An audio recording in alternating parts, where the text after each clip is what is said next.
Buenos días, profesor y compañeros. El día de hoy les vamos a presentar nuestro proyecto de asignatura de la asignatura de Farmacología 2. El grupo está integrado por Marixi Blasio, Diana Esparza, Yaricel Heredia, Gabriela Jiménez y mi persona, Yulimar Valladares. Los objetivos de nuestro proyecto son: el objetivo general, analizar el mecanismo de acción de los fármacos inmunomoduladores mediante el análisis bibliográfico para la comprensión de su efecto terapéutico y rango.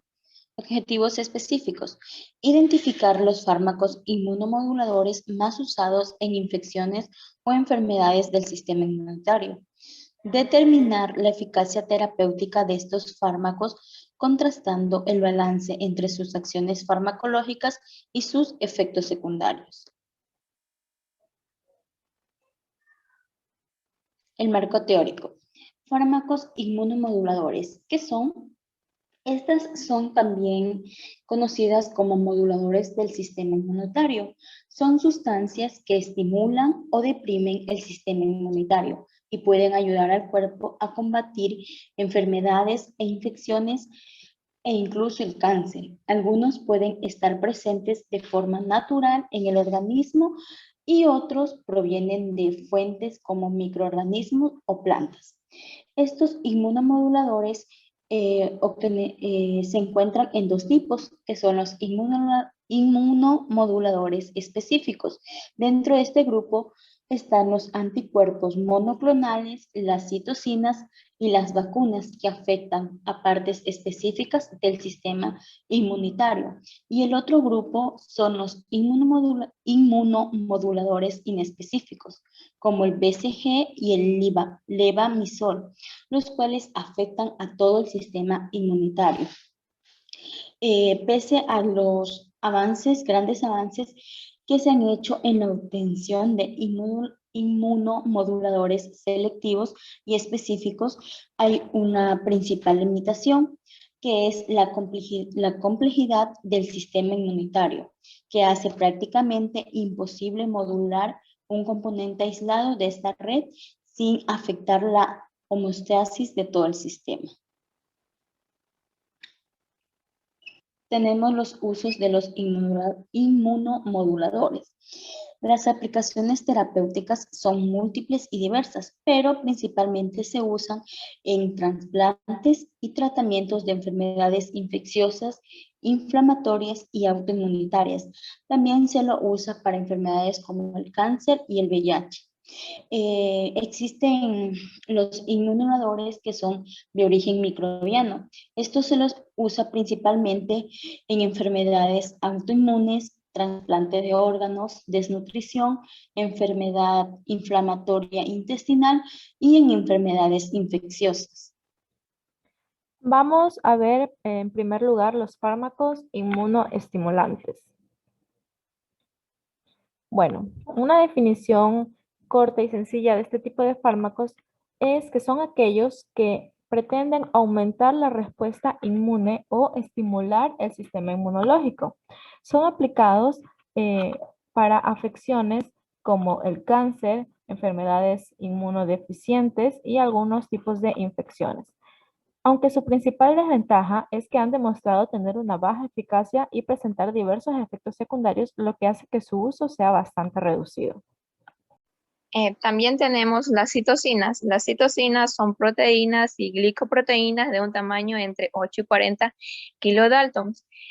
Son producidas por diferentes células en el área de la lesión y por células del sistema inmunológico. Estas son mediadoras necesarias para conducir la respuesta inflamatoria, favoreciendo la cicatrización de la herida. Tenemos citocinas que tienen función proinflamatorias como las interleucinas 1, 2, 6 y 7 y citocinas con función antiinflamatoria como son la interleucina 4, 10 y 13. El mecanismo de acción de estas citocinas es que van a actuar como reguladores sistémicos a concentraciones nanométricas, provocando la activación de varios tipos de células. En los usos de estas citocinas tenemos que algunas interleucinas son originadas en el laboratorio, son sintéticas, como la interleucina 2 que se utiliza en enfermedades como cáncer de riñón, melanoma metastásico.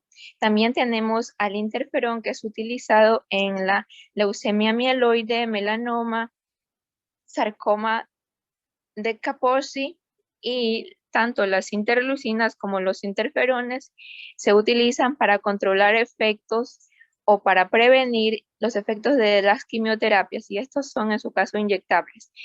Los efectos adversos tanto de las interleucinas como de los interferones son diferentes. En las interleucinas tenemos que provoca un síndrome de extravasación capilar y eritema generalizado. En cambio, en los interferones van a producir síntomas como fiebre, dolor de cabeza, escalofríos, vómitos, náuseas, un recuento bajo de glóbulos blancos y erupciones en la piel. Vamos con otro tipo de fármacos inmunoestimulantes. Tenemos la famosa talidomida y el levamisol. Hablemos de la talidomida. Bueno, este es un fármaco muy conocido y muy controversial por sus efectos teratogénicos durante el embarazo. Su mecanismo de acción inmunoestimulante aún no está bien definido, por lo que no se lo emplea ampliamente en la actualidad. Sus indicaciones terapéuticas principales son para reacciones leprosas, eritema nodoso leproso y algunas otras afecciones. Pero sin embargo tiene bastantes reacciones adversas, como neutropenia, neuropatía periférica, debilidad, erupciones cutáneas y somnolencia. Aquí vemos que su efecto teratogénico provoca que los niños o los bebés nazcan con malformaciones congénitas. Es por eso que su uso está totalmente descontinuado durante el embarazo. El levamisol. El levamisol, en cambio, es un fármaco que inicialmente se formuló como un antihelmíntico. Sin embargo, se ha demostrado que tiene efecto inmunoestimulante al estimular los linfocitos T, los linfocitos B, monocitos y macrófagos.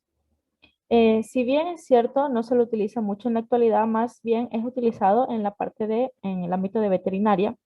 Se lo utiliza en tratamientos postquirúrgicos de extirpación de algunos tipos de cáncer, como el cáncer de colon y extirpación de tumores de Buschel-Lowenstein. Tenemos también en los fármacos inmunoestimulantes lo que son las vacunas. Las vacunas las podemos dividir en anticuerpos monoclonales y anticuerpos policlonales. A su vez, los anticuerpos monoclonales en antitumorales, es decir, utilizados para el tratamiento de cáncer, y antipatógenos. En esta ocasión vamos a hablar en primer lugar sobre los anticuerpos monoclonales. Bueno, los anticuerpos monoclonales se definen como glicoproteínas que están especializadas. Están especializadas para reconocer antígenos específicos de células específicas que ya vamos a ver un poco más adelante. Son muy útiles para el diagnóstico y el tratamiento de enfermedades infecciosas, enfermedades inmunológicas y enfermedades neoplásicas. Muy bien, los antitumorales. Los antitumorales son la primera subclasificación de los anticuerpos monoclonales y según la bibliografía, estos presentan diversos mecanismos de acción que incluyen entre ellos la neutralización de la actividad celular por interferencia de alguna función específica de la célula, también por citotoxicidad celular mediada por anticuerpos, induciendo lo que es la apoptosis y sirviendo como un vehículo para la entrada a la célula de sustancias citotóxicas que permitan la destrucción de las células neoplásicas. Los anticuerpos monoclonales antitumorales, a su vez, se dividen en lo que son puros, conjugados y biespecíficos. Lo que son los anticuerpos puros, estos se caracterizan porque no están combinados con ningún otro medicamento o material radiactivo. Son el tipo más común y estos se unen a los antígenos de las células cancerosas y también algunos se unen a las células no cancerosas. Tienen distintos mecanismos de acción. Por ejemplo, algunos aumentan la respuesta inmune al unirse a las células cancerosas y actúan como un marcador para que el sistema inmunitario del cuerpo las pueda detectar y destruir. Un ejemplo de este fármaco es el alemtuzumab. Y otro tipo de mecanismos de acción que presentan estos antitumorales puros es que se pueden unir y bloquear los antígenos de las células cancerosas y ayudan a que estas no se propaguen. Un ejemplo de este es el trastuzumab. Los antitumorales conjugados, por otro lado, estos, como su nombre lo indican, pues están combinados con algún medicamento, en este caso un medicamento de quimioterapia o alguna partícula radiactiva. Estos principalmente van a circular por todo el cuerpo hasta llegar a su antígeno específico y después, una vez unido al antígeno, van a suministrar la sustancia tóxica exactamente donde se necesita. Esto va a disminuir el daño a las células que no están enfermas y a otras partes del cuerpo, es decir, va a provocar menos daños a partes sanas. Un ejemplo de esto es el Cevalin. Otros medicamentos conjugados tenemos los anticuerpos radiomarcados. Estos son anticuerpos que tienen pues sustancias radioactivas unidas a ellos y su terapia se conoce más como radioinmunoterapia. Estos anticuerpos proporcionan radioactividad mediante las células, directamente a las células cancerosas, perdón. También tenemos los anticuerpos quimioetiquetados. Estos tienen medicamentos de quimioterapia potentes que se unen a estos anticuerpos y logran destruir a las células cancerosas. Por último, tenemos a los antitumorales biespecíficos. Estos están compuestos por diferentes tipos de anticuerpos monoclonales, lo que significa que pueden adherirse a dos proteínas distintas al mismo tiempo. Entonces, lo que va a hacer es que un anticuerpo se va a unir a una proteína de la célula cancerosa y otro anticuerpo se va a unir a la proteína de un anticuerpo. Entonces va a provocar que las dos se unan y va a favorecer a que el sistema inmune pueda atacar a la célula cancerosa. Un ejemplo de esto es el Blincito. Sus efectos adversos o RAM incluyen fiebre, escalofríos, debilidad, dolor de cabeza, náuseas, vómito y diarrea. También tenemos los anticuerpos monoclonales antipatógenos. En este grupo únicamente vamos a encontrar al palivizumab. En esta categoría está indicada para prevenir lo que es las enfermedades graves del tracto respiratorio inferior provocadas por el virus respiratorio sincitial. Su mecanismo de acción es inhibir la replicación viral y neutralizar al virus. De esta forma, se disminuyen los casos de hospitalización graves de niños y recién nacidos con este virus. Sus reacciones adversas más frecuentes son apnea, fiebre y reacciones en el punto de inyección de la vacuna. Ahora veremos los anticuerpos policlonales. Estos son una mezcla compleja de varios anticuerpos que serán producidos generalmente por diversas copias de linfocitos B en el cuerpo. Para generar estos tipos de anticuerpos se va a estar utilizando animales del laboratorio como ratas, ratones, conejos, caballos, cabras, etcétera, dependiendo del anticuerpo a obtener. Aquí se les va a inyectar un antígeno a estos animalitos para que se provoque una respuesta inmune.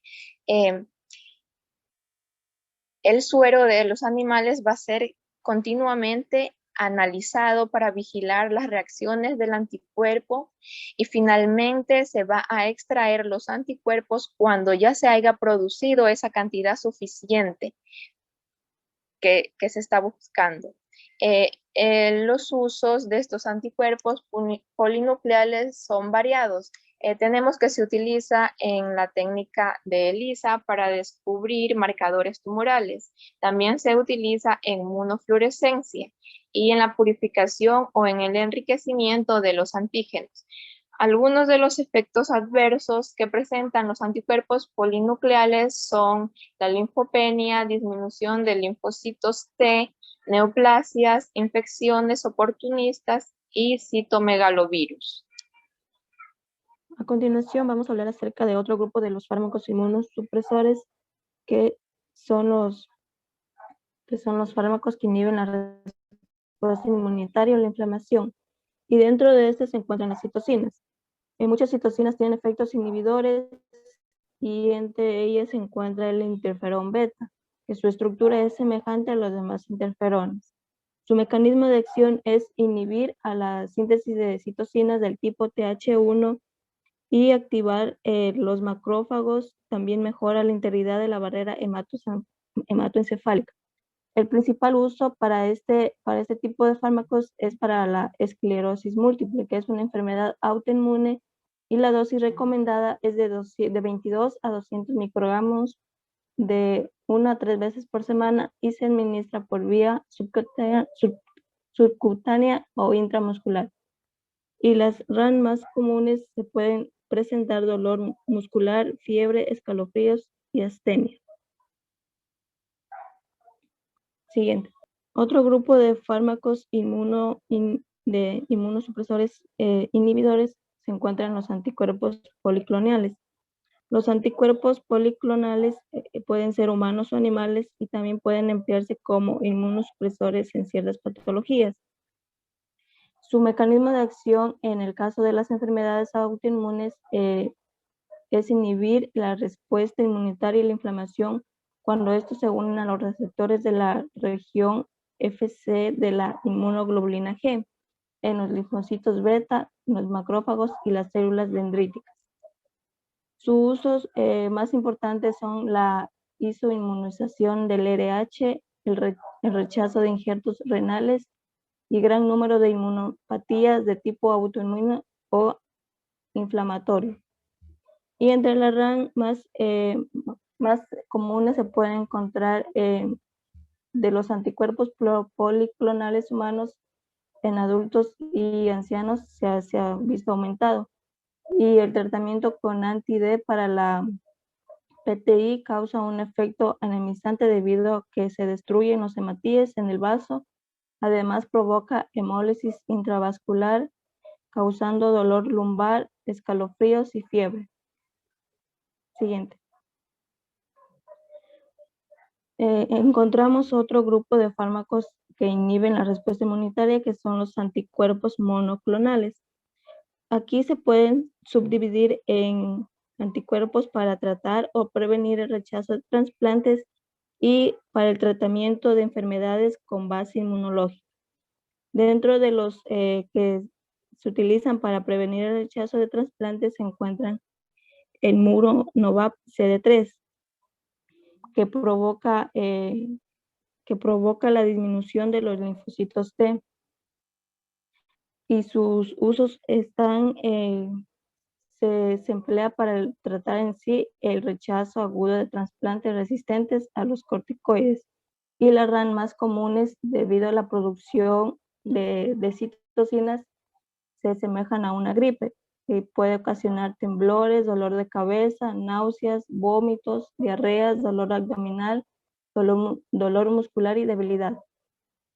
También dentro de este grupo se encuentran los anticuerpos anti-CD25 y dentro de este se encuentran dos fármacos, el Bacillivab y el Daclizumab. El mecanismo de acción es para los dos fármacos. Como ya sabemos que la interleucina 2 es el principal factor de la activación de los linfocitos T, estos anticuerpos es lo que hacen bloquear la unión de los receptores de la interleucina 2 y así impiden la activación de los linfocitos T en el rechazo de trasplantes. Los usos para el Bacillivab es para la profilaxis del rechazo agudo del trasplante hepático y pulmonar, y del Daclizumab, profilaxis del rechazo agudo en pacientes no hiperinmunizados. Y las RAN más comunes son estreñimiento, infección de tracto urinario respiratorio superior y la hipertensión. También puede causar el Daclizumab insomnio, temblor, cefalea, hipertensión, disnea, estreñimiento, diarrea, vómitos, náuseas y edemas periféricos y alteración de la cicatrización. En el segundo grupo encontramos los anticuerpos que son utilizados para el tratamiento de enfermedades con base inmunológica. Dentro de estos se encuentran el Infliximab, cuyo mecanismo de acción es neutralizar la actividad biológica del TNF alfa uniéndose a la citosina impide que se una a los receptores. Sus usos más comunes son para el tratamiento de artritis reumatoide, artritis psoriásica, psoriasis, enfermedad de Crohn, colitis ulcerosa. Y las RAN más frecuentes son cefaleas, infecciones de las vías respiratorias. También encontramos otro fármaco que es el omalizumab. Este fármaco se une específicamente a la inmunoglobulina E formando un complejo, logrando la inhibición de esta inmunoglobulina a los receptores y por lo tanto disminuye la cantidad de inmunoglobulina E libre para producir la reacción alérgica. Sus usos son para mejorar el control del asma, tratamiento inicial para adultos y adolescentes con asma alérgica grave y persistente. Y las RAN más comunes pueden provocar cefalea, artralgia, tumefacción, eritema, dolor y prurito en el lugar de inyección, sinusitis, infección de las vías respiratorias altas. Bueno, otro grupo de los inmunomoduladores son inhibidores de la calcineurina. Dentro de ellos encontramos la ciclosporina. Este es un fármaco inmunosupresor ampliamente usado en trasplantes de órganos. También se lo utiliza en trasplante de médula ósea y tratamiento como enfermedades autoinmunes, como psoriasis, síndrome nefrótico, artritis reumatoide y dermatitis atópica grave. Su mecanismo de acción es inhibir la respuesta de linfocitos T. Atraviesan la membrana plasmática y llegan al citoplasma celular donde se une a la ciclofilina y a la vez forman un complejo de ciclofilina-ciclosporina. Estos se van a unir a la calcineurina inhibiéndola. Como reacciones adversas medicamentosas de estos fármacos es que son dosis dependientes, también disfunción renal y hepática. Se puede dar lo que es hipertensión arterial, temblor y cefalea. En cuanto al otro fármaco, el tacrólimo, este fármaco es muy utilizado por lo que es profilaxis del rechazo de trasplantes en receptores de aloinjertos hepáticos, renales o cardíacos. Es por eso que lo han utilizado más. Su mecanismo de acción atraviesa también la membrana plasmática y se unen con una proteína denominada FKPB, una inmunofulina, y el complejo que se forma hace que se una a la calcineurina y también de la misma forma que el otro fármaco lo inhibe. Sus reacciones adversas medicamentosas son anemia, leucopenia, hiperglucemia, diabetes mellitus y temblores, también está el insomnio. Siguiente. Bueno, los corticosteroides han constituido uno de los grupos de drogas más importantes en el tratamiento de enfermedades mediadas inmunológicamente. Son además los más potentes antiinflamatorios y han manifestado un rechazo de trasplantes a algunos pacientes y ahí es cuando los utilizan a estos fármacos, también para enfermedades autoinmunes. Su mecanismo de acción son agonistas altamente liposolubles que se difunden a través de la membrana plasmática y luego se unen al receptor ubicado en el citoplasma celular. Las reacciones adversas medicamentosas pueden ser la linfocitopenia por distribución de linfocitos por los tejidos linfoideos, predominantemente los linfocitos T. También se da lo que es la hipertensión arterial, osteoporosis, cataratas, diabetes, alteración del crecimiento, acné y defectos de cicatrización. Siguiente. Los citostáticos son fármacos muy utilizados como antineoplásicos y también para el rechazo de órganos. ¿Cómo actúan estos? Estos actúan inhibiendo respuestas inmunitarias no deseadas y las reacciones adversas medicamentosas están dentro de ellas lo que es anemia, trombocitopenia, hipocalcemia hipercolesterolemia e infecciones urinarias. Dentro de este grupo podemos encontrar lo que es el micofenolato, mofetilo y la azatioprina. El mecanismo de acción del primer fármaco es inhibir la inosina monofosfato deshidrogenasa. Y la azatioprina no tiene un mecanismo de acción definido por el momento. Y las reacciones adversas medicamentosas son similares también. Siguiente. Bueno, como resultados, en este trabajo nos ha permitido analizar lo que es el mecanismo de acción de los inmunomoduladores. Mediante la recopilación bibliográfica que realizamos, también comprendimos la razón de los efectos terapéuticos dentro del organismo de las personas. Asimismo, conocimos las reacciones adversas medicamentosas que se pueden presentar.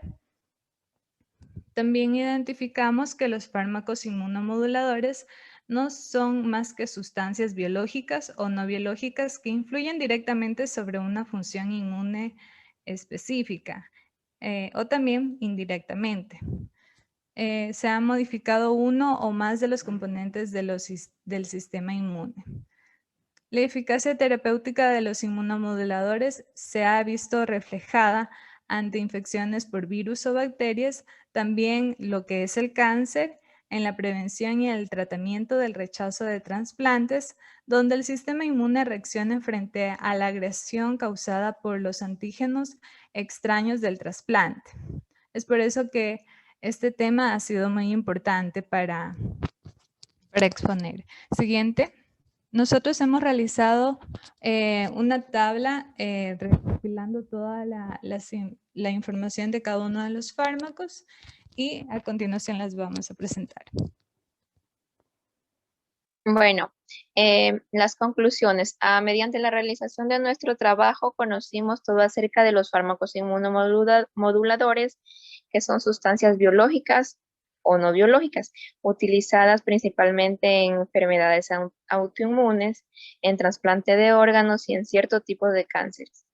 Estos actúan de manera directa, ya sea estimulando o inhibiendo la respuesta inmunitaria del cuerpo. Se recalca que estos fármacos están en continuo desarrollo, lográndose obtener cada vez más medicamentos eficaces y menos tóxicos en el tratamiento de este tipo de enfermedades autoinmunes. Gracias.